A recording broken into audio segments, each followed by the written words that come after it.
Au nom du Père et du Fils et du Saint-Esprit, Amen. Grande joie d'être là avec toi en ce mercredi 17 janvier. Et le temps avance rapidement. Et que cette parole aussi puisse courir rapidement dans notre cœur, dans nos pensées, dans notre bouche, dans nos mains, partout dans notre être. Que nous puissions vraiment être visités profondément par la parole du Seigneur aujourd'hui.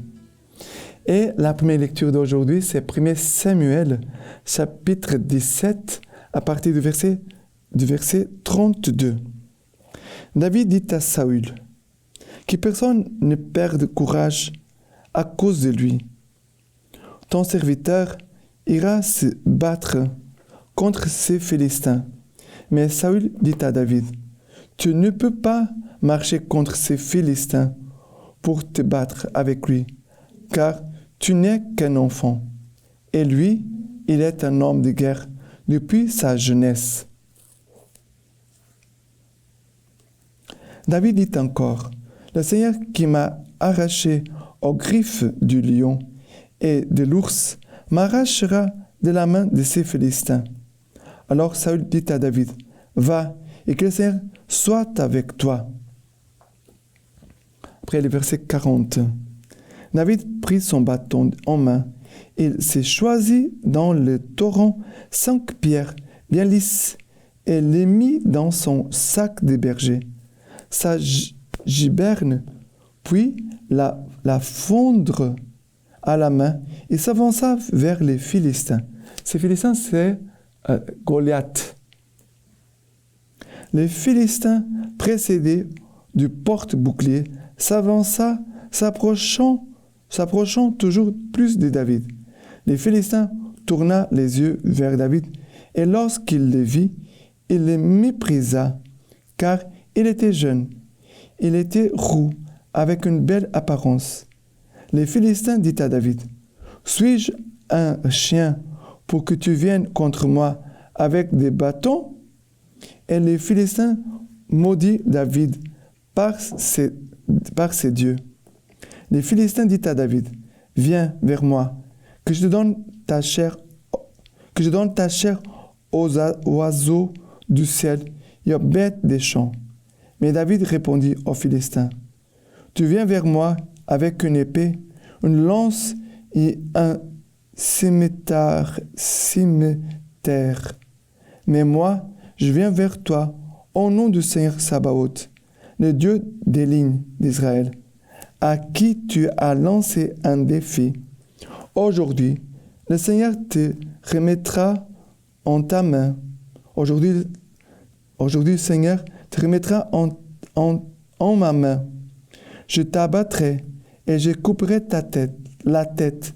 Et aujourd'hui même, je donnerai les cadavres aux camps philistins, aux oiseaux du ciel et aux bêtes sauvages. Toute la terre saura qu'il y a un Dieu en Israël. Et toute cette assemblée saura que ce n'est pas par l'épée ni par la lance que le Seigneur donne la victoire, car le Seigneur est maître du combat. Il vous livre en nos mains. Lorsque les Philistins se dressa pour s'approcher toujours plus de David, celui-ci courut rapidement hors des lignes à la rencontre du Philistin. Il mit la main dans son sac, prit une pierre, la lança avec la fronde et atteignit les Philistins au front. La pierre s'enfonça dans son front et il tomba la face contre terre. Ainsi David triompha du Philistin avec la fronde et la pierre. Il abattit les Philistins et les fit mourir. Il n'y avait pas d'épée dans la main de David. David courut et se tint debout sur le Philistin.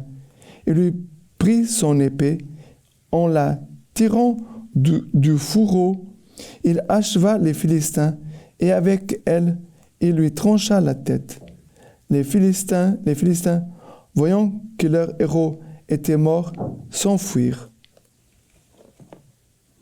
Ici, nous voyons le combat spirituel. David petit, jeune, n'avait pas beaucoup d'expérience. Il y a Goliath, immense géant, qui depuis sa jeunesse était un brave guerrier, très fort, très agile. Mais David va partir avec la parole de Dieu dans son cœur. Ici, regardez. Mais David répondit aux Philistins, « Tu viens vers moi avec une épée, une lance et un cimeterre.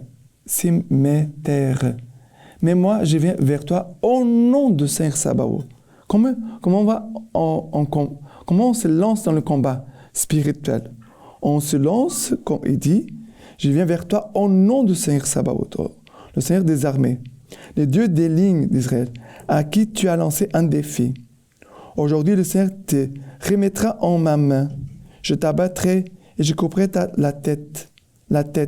Aujourd'hui même, je donnerai les cadavres aux champs, aux camps philistins et aux oiseaux du ciel. » Ça veut dire, le Seigneur te remettra en ma main. C'est le Seigneur combat pour moi. Le Seigneur combat pour nous. Et après, il dit, toute la terre saura qu'il y a un Dieu en Israël. La profession de foi, un acte de foi, le désir d'évangéliser, de faire connaître l'amour de Dieu. Et toute cette assemblée saura que ce n'est pas par l'épée ni par la lance que c'est dans la victoire, car le Seigneur est maître du combat et il vous livre entre nos mains. Vous voyez la force de la prière, la force de la foi de ce jeune homme. C'est cela que nous devons retenir et que nous devons aussi appliquer dans notre vie. Dans le moment du combat, nous devons réagir comme ça. La prière, la fermeté dans la foi, la proclamation de foi, appuyer sur le nom du Seigneur. Voilà.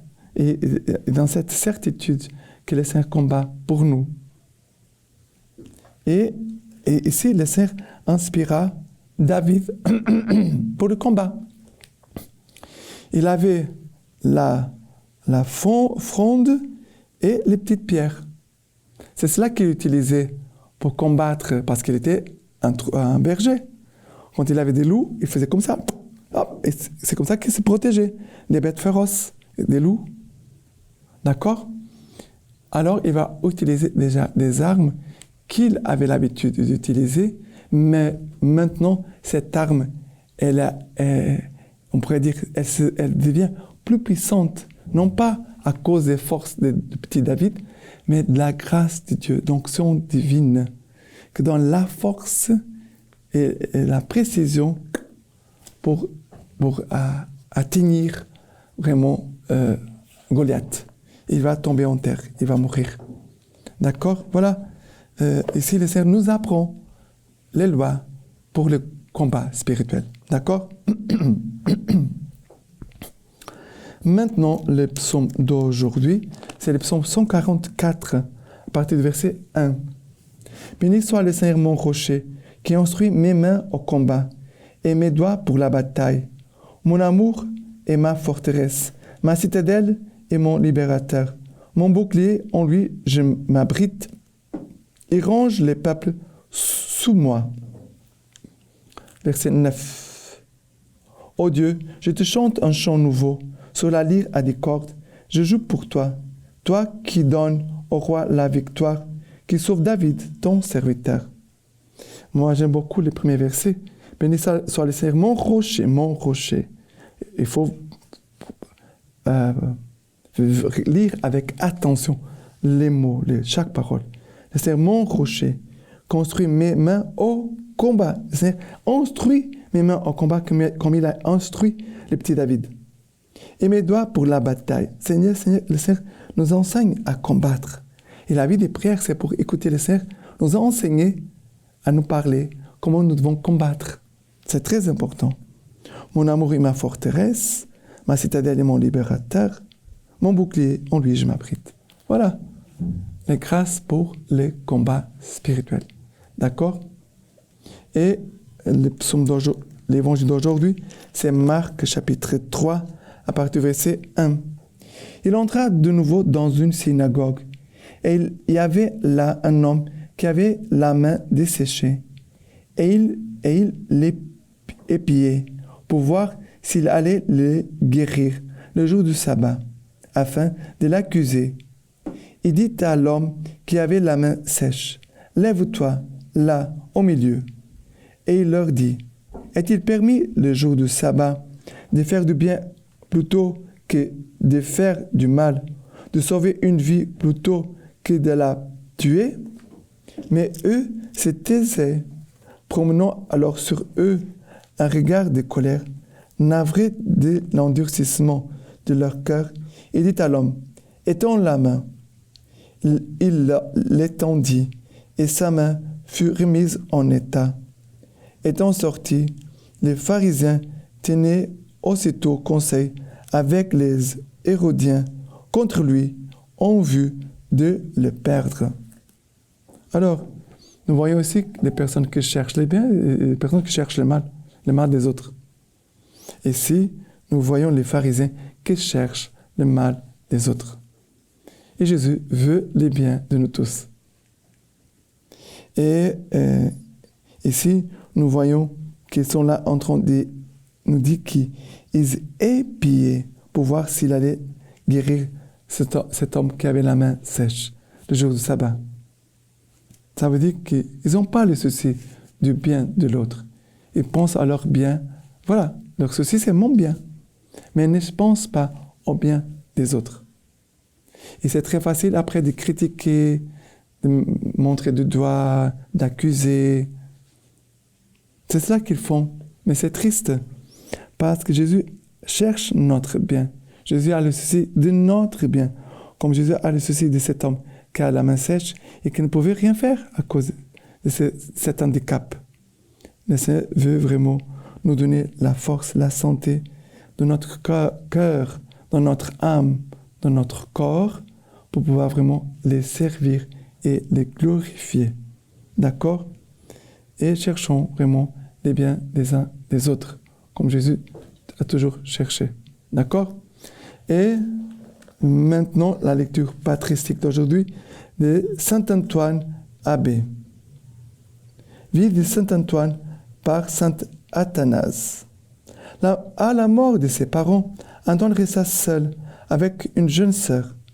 Ayant alors entre 18 et 20 ans, il prit soin de la maison et de sa sœur. Moins de 6 mois après le décès de ses parents, il se rendait comme d'habitude à l'église en méditant. Il considérait comment les apôtres avaient tout quitté pour suivre le Sauveur.